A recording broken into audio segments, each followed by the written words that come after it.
Hello, I'm Kyle. Welcome to Give Pause Hobby, a channel where we stop to appreciate the things we love to fill our free time with.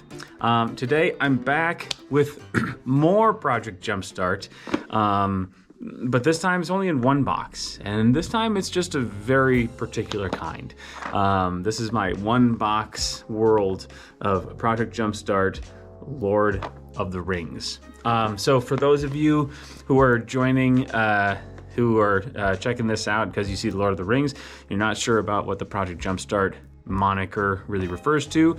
Up here in the corner is going to be a link to my much longer, this should be a shorter video of me just kind of going through what makes this different, what the idea was, what the process was, and how it's been since I've been playing this. I'm actually, this is a one box solution. It has everything in it that I need. This is my pre-work session to record this, because my pre-work time session is gonna go play this upstairs with some of my coworkers. So let's get into it. The Project Jumpstart is my version of Jumpstart, which is where you take 2 decks of 20 cards, put them together, makes one limited deck of 40. I say limited, it's like a quick setup version of a limited environment. Because you can draft it, you can choose them, you can do whatever. And that's the beauty of Project Jumpstart. My version is that it is all reusable, as opposed to just 2 20 card boosters that you use one night or a day and then they just go away into your collection. So, Lord of the Rings, like some of the other sets, non-Jumpstart sets, they had a cycle of Jumpstart boosters. But unlike other ones, because they put a lot of effort into this, is like the first really big Worlds Beyond sort of full set. They had 2 cycles, so for each color there were 2 different Jumpstart themes. And so this kind of jump-started my idea that now that I'd broken the seal on the P word, so warning here, there were lots of proxying in the last video. There is even more in this one. I did my time as a mostly casual, but every now and then like Friday Night Magic or a draft or whatever. That was back in the early 2000s. I was away from Magic for a long time. And now that I'm back, I have no intention of building a collection of like cards to like go to tournaments. And for the most part, I'm not really actually interested in like playing the most recent set, like seeing what's out there. I've purchased a couple pre-constructed commander decks since I came back, but my main passion has been this Project Jumpstart concept, which I've talked about before, is like my like portable train table, like my model train table, because it is just, we're nearing like 3 digits worth of hours. I think the Lord of the Rings, specifically Project Jumpstart, is, I was just doing some work yesterday and I checked on it. I think it's nearly 50 hours on just this box. So why? Because it took, I think, slightly less than 40 hours for 3 boxes worth of core Project Jumpstart. So let's get into it. All right. So here's the box. Again, I'm playing, oh my goodness, after this today. So the beauty is this has enough room for my 4 little baggies of self-contained counters and everything. And all the rest of this is part of the set. A really exciting part for me as like the geeky builder of this is, so the ring tempts you, which I will admit, like other people have said online, thematically is kind of a miss, or mechanically I guess, because there's no downside to the ring, which historically there is a very clear downside to the one ring in the Lord of the Rings, but I digress. So I have 4 of these rings that I was able to get pretty cheap, but they're roughly, they look like the ring, at least like from the movie, and so they put them on there, and then this goes on the ring bearer, and then a 6-sided die keeps track of what level you're at. Or I actually saw a friend last time we played, they just like moved this card down, so the rules card, so it told you like what level you were at, so you don't even need to use a 6-sided die. But little unassuming little sack here, so also pretty thematic with the whole one ring and all that. So let's go over I don't have a card in here yet. I haven't played with it enough This is going to be my 4th session of playing with other people as opposed to my play testing.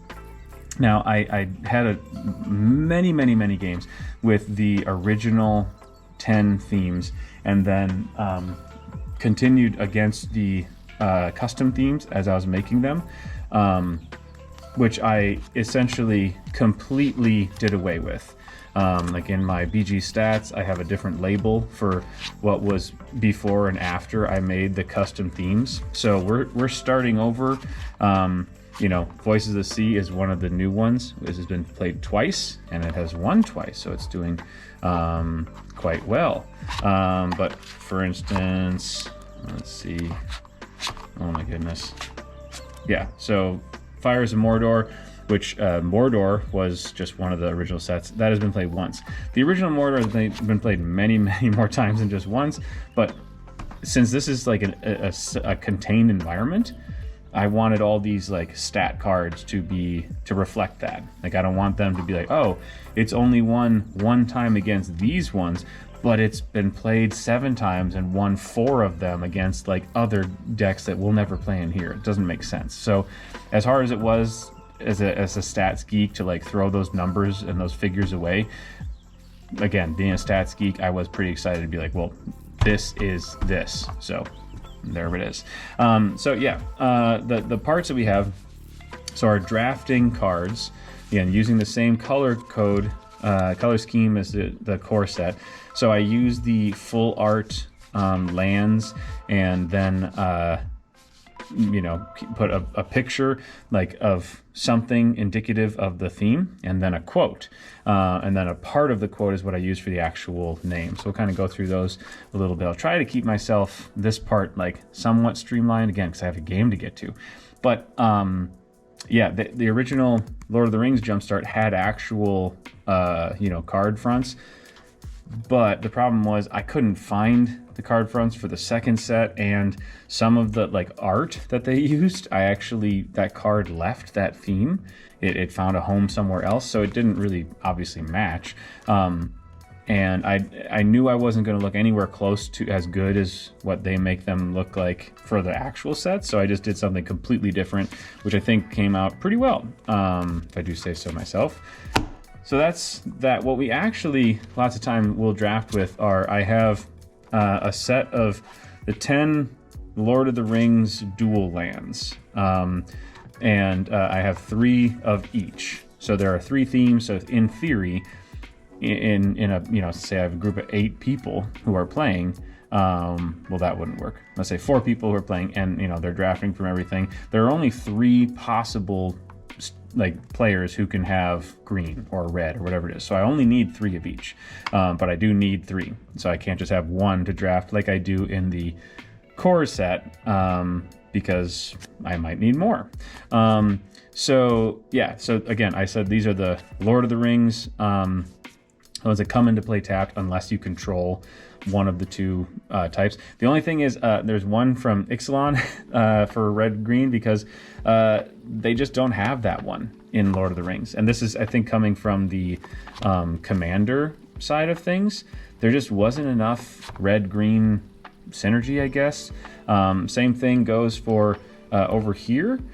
We have my commanders that I have printed out. So in every color combination, I have at least, most of them, at least 2, as many as like 4 or 5. I think green has, like green white has 4 or 5 creatures that are, okay, 3, never mind. Not like super duper expensive, a few different, you know, converted mana costs, but have effects that would be relevant. So I don't have any of them that need to be combined. I don't have any that would do anything with like the monarch or whatever, because we're not talking about actual commander here. I guess for that one we could, since if we're using these commander cards, we're playing commander with my decks here. But this we haven't actually used yet. This is something that came out of, like, there's just so many cool like legendary creatures, like this one red-green one. Again, there was just not that much red-green in there. So this version of Gimli, like, I just don't get to use, or there are, you know, these these all these people, Pippin, Guard of the Citadel, or Faramir, Boromir, that like, yeah, there is a white Boromir, but this is like the white blue one. And so a lot of mechanics and thematic stuff that I don't get to touch if I'm not using multicolor cards. And without breaking the seal of multicolor themes yet, that's what the future's for. We'll get to that later. This is a way for me to sort of like touch on that and have a little bit of it. Again, have not used it. These are all the tokens that could be called for from the various, I do have a monarch in case we do use it though, the various commanders here.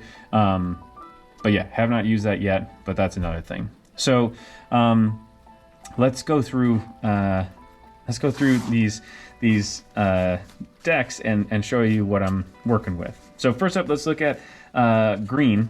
And so we have a dangerous gift and many paths to tread, which were originally elves and journey. So like obviously those are, you know, journeys like lots of food, lots of like hobbits, and elves is exactly what you would think it is. But what I'm going to do, I'm not going to show you. Now I did customize, you know, what's in these two, so I'll always tell you like which ones were the original themes. But you can look those up and just note like there are some adjustments I made to them. Some I would immediately know, some I would have to look at my notes. But then I will like kind of talk more about what is the third theme, because in every color I talked about before, when I was going through, I proxied up like pretty much the whole set of monocolored cards to when I found out like these original two Jumpstart themes just like don't seem like they are. Some of them just did not seem like they were on the same level. And even still, I was having to figure out what that 20th card was, because for the set Jumpstart boosters, it is 19 cards, so self-contained with land and all that, but the 20th card is a rare or mythic, and you just get to, it's just random, completely, of that color. Obviously for me, I wanted to not just do it randomly, I wanted to make sure that it fit the theme, and also it kept them roughly within the same power level. So I just wound up printing out like lots and lots and lots of cards. And when I was going through it, I realized in every color there was like something else. There's a third path that really hadn't been tread. And that's where the idea of coming up with the 11th through 15th themes were. So now every color has 3. So the one for green, Treebeard's quote, "Let them march now and sing. It is something to have started." So this is "Let Them March Now" is my int theme. So the Fangorn Forest, a version of Yavimaya, and it has a little bit of food, but mostly it has just like big chunky dudes, and then ramp. So it's just helping you get to bigger mana so you can cast these like big tree folk and cards that let them fight and again ramp, and then there is the actual Fangorn legendary creature, which I've been close to seeing in play but hasn't happened just yet. But yeah, and then sometimes your big creatures let you ramp even harder. So you know, a classic just like ramp to smash, you know, big attacks matter type green deck, which has so far been a lot of fun. For the black themes, we have Fires of Mordor and their Dark Hearts, which were these are the new versions of Mordor and Orcish were the 2 original themes. And the third one I had pulled some of the parts out of Mordor, and made a whole theme devoted entirely to the Nazgul. So Strider's quote, "They are the Nazgul ring wraiths, neither living nor dead," which is the name that I chose. And so in this one, no, I did not go with the full set of 9. You can have 9 of them in your deck. I think I have 5. 1, 2, 3, 4. I lied. I have 4. It's a 20 card deck, and there are 4 of them, and they're good. So yeah, it's a whole deck around the idea of like the Nazgul. You have can put shadow counters on other creatures to turn them into wraiths, which then get the additional boons from the Nazgul. You have the ring wraiths itself, which is a little bit weird. Like you have the ring wraiths and Nazgul are like two different concepts in this deck, but in any case, it's just it's like getting the ring, like ring tempts you, a little bit of removal, reanimate, which is gross, and then 4 Nazgul, which are gross in their own right. It's a pretty strong theme. Honestly, this box is pretty much like complete, feature complete.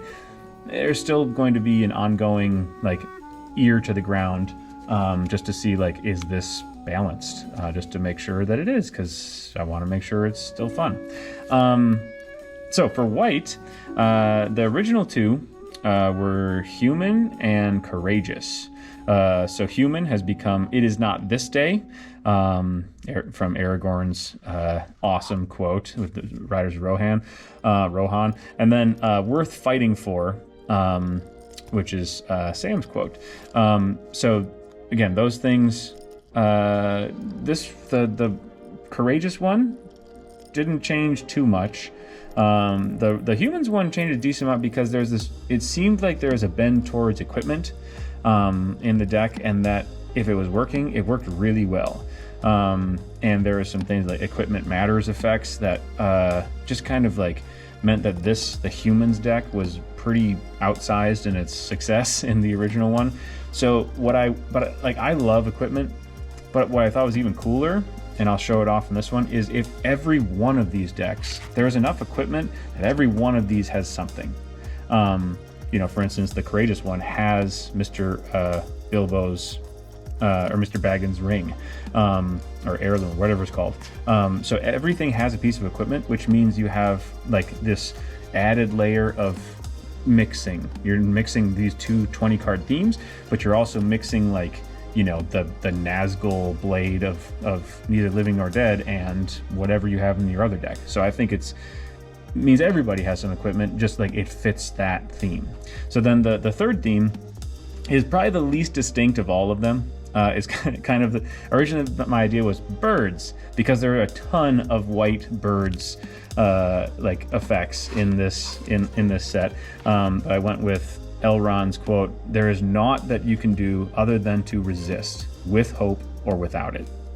So the whole idea of this theme is things that are just going to kind of in the 11th hour come in and help out. So again, some things that were in other sets or other themes got pulled from this one. I limited the amount of eagles, otherwise it was truly going to be a one-trick pony in terms of like expensive flying creatures that do a entered battlefield effect. And so this is Sting is the one that this deck gets, which is fun when it hits the table. Each deck also has some type of non-basic land in addition to the thriving whatever for them. Sometimes they're rare, uncommon, some are mythic. And I take into account sometimes the mythic ones like Fangorn Forest really aren't being utilized in a way that would warrant like that level of rarity. So I try to keep that into account when I'm making the decks. Like, yeah, it's mythic, but it's not like mythic ability given the fact that it's this weird jumpstart environment. But yeah, Windbrisk Heights, I really like that cycle from way back in Lorwyn, so I was excited to see that come back in this version. I also have custom chosen cards from all my lands that I put together, so chosen for each of these themes because I'm a giant geek. So that's with hope or without it. And like I said, definitely the least like well-formed of the third path of all of them. So for blue, the two that they had were Trixie and Cunning. So Trixie has become both no and yes. Go not to the elves for counsel, for they will say both no and yes. And Cunning, always you must meddle, looking for trouble where none exists. So looking for trouble. So these mostly stay the same. I kind of like shored up, like boosted a little bit of mechanical stuff, pulled out a few cards from Trixie that became ones in this one. But yeah, it's just kind of like a bit meaner blue effects, a bit silly, and lots of scry. There's scry in all of 3 of the blue because it was throughout like the whole set, but there's like scry matters sort of stuff in here. But the third one that I made, and this is where I reached out to like friend geeks to be like, hey, give me some cool Lord of the Rings quotes. I want something to do with water. Many hearken still unsated to the voices of the sea, and yet know not for what they listen.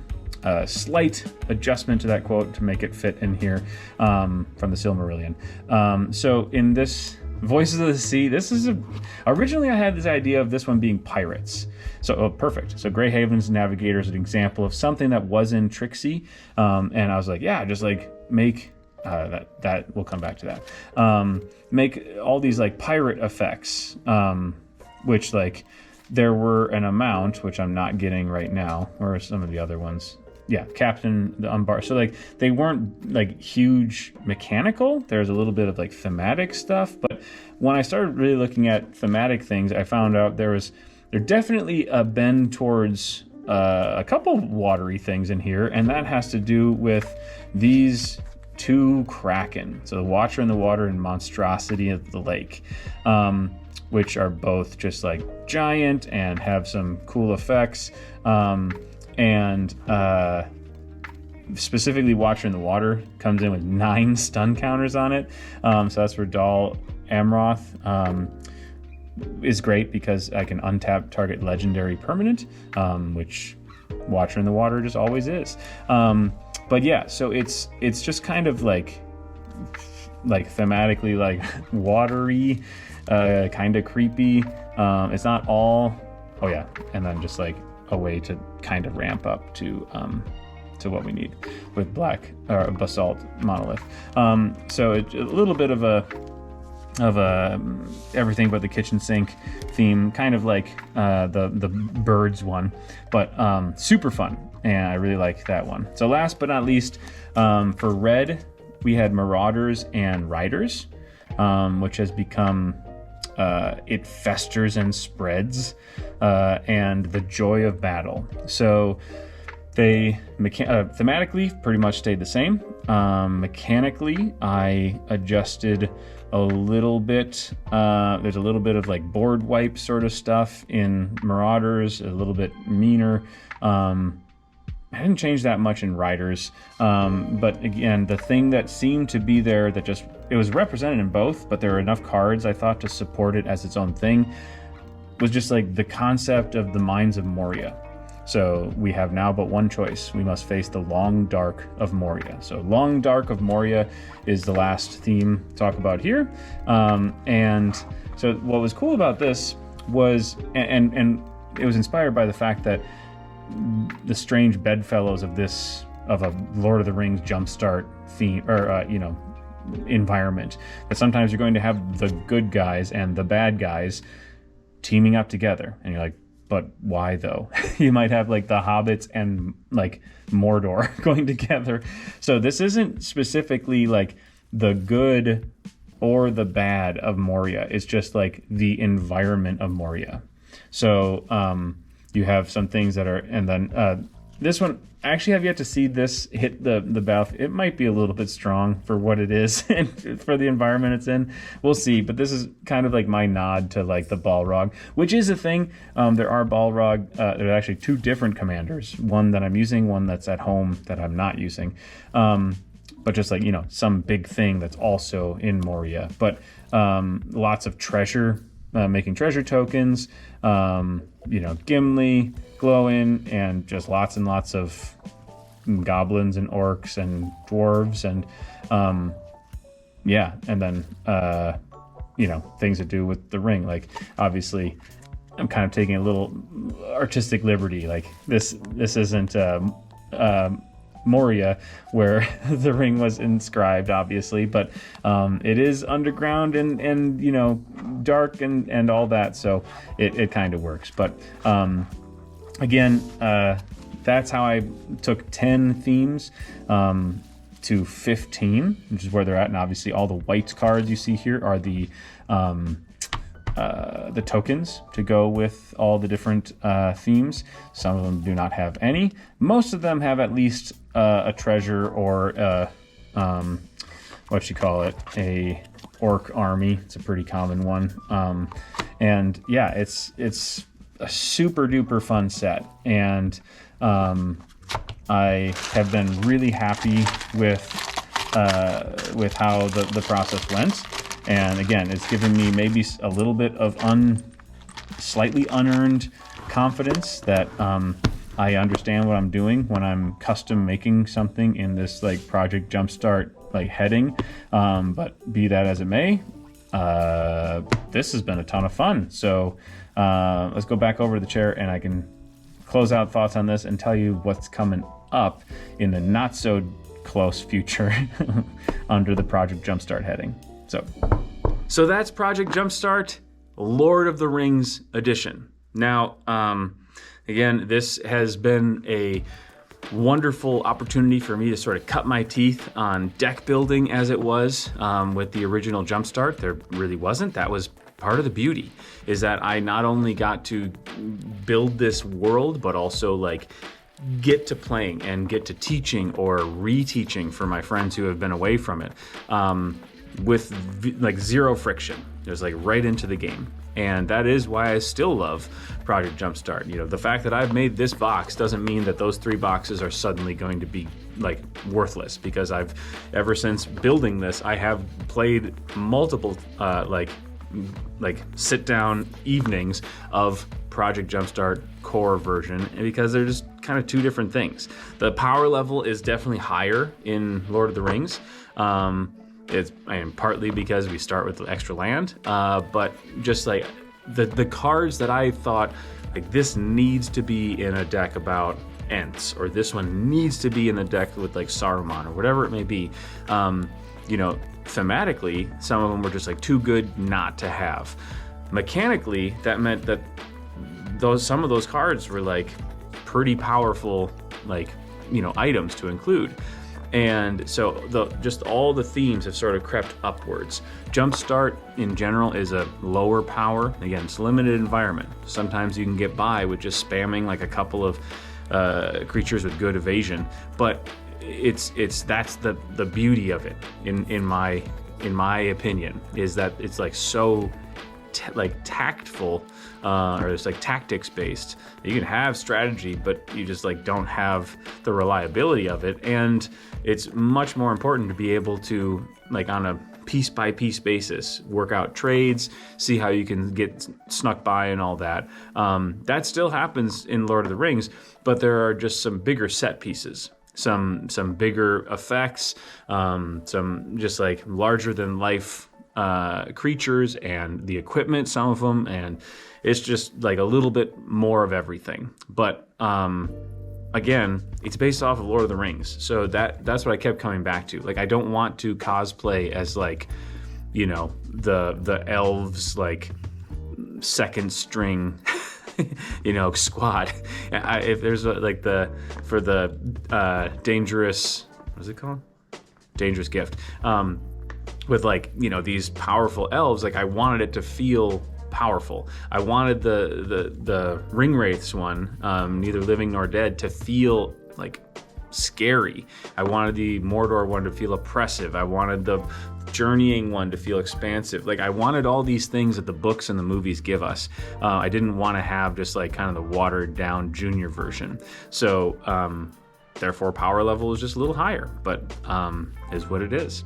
Like I said before, this is a great way to break the seal on me deck building for Project Jumpstart. You know, I deck build lots of things in the past before. As I said, I'm not really interested in that sort of like theory crafting at this stage with all the rest of my games hobby. But I am interested in deck building these little 20 card themes to be shuffled together. And so the next video, this one will be much further down the road, because I have the cards proxied and somewhat have an idea of where I'm going. But aside from that, nothing created. But the next like single box experience that I'm planning on is Ravnica Revisited, or Remastered? Remastered. The new one. Again, I was so out of like the new set when I first started getting back into Magic with Project Jumpstart, and I made the Ravnica frame. video up here for you Ravnica heads out there, because I love me. That was my first set, and I love it so very much. And friends asked me if I was excited for Remastered coming out, and I was like, I have no idea. And honestly, in my heart, I was like, not really. The only in my mind, I was like, well, if they come out with some Jumpstart boosters, I would be excited, because it had like already bitten. So they didn't. The set came out, and I'm still excited about it. But as opposed to having 10 pre-made themes for Lord of the Rings, me adjusting those and making 5 new ones, the task at hand is going to be making 10 themes, one for each guild, out like whole cloth. But also the challenge is going to be figuring out how that exactly works with 2 colors for each theme. Now multicolor themes do exist out there in the Jumpstart universe. They're much rarer than the single ones, but it's not just going to be that. It's not going to be like this is a blue-red and then like this is a red. Like I know on Magic Arena there's lots of multicolored Jumpstart themes out there, but in IRL, not as many. But it's again not going to be just that. It's going to be like, is it Azorius? So they have like the blue in between, and so it's going to be 3 colors that people are going to be playing. So it's going to be a lot more, I think, technical. This was just geeking out, like finding the coolest thematic things to tie into, and just like leaning into mechanics where it made sense and seeing if it works. And some of that is going to be true with the Ravnica set too, because there are some cards that can be like, obviously this card is only going to go into Azorius. The only question is like, is it going to go into Azorius? It's obviously designed to be, but is it going to fit into a limited environment where there's only 20 cards, and those are the only 20 cards of like that guild? So there's a lot of cards, Lord of the Rings, Greater Magic, Ravnica, that just are like untenable because they expect you to have a lot of a certain thing.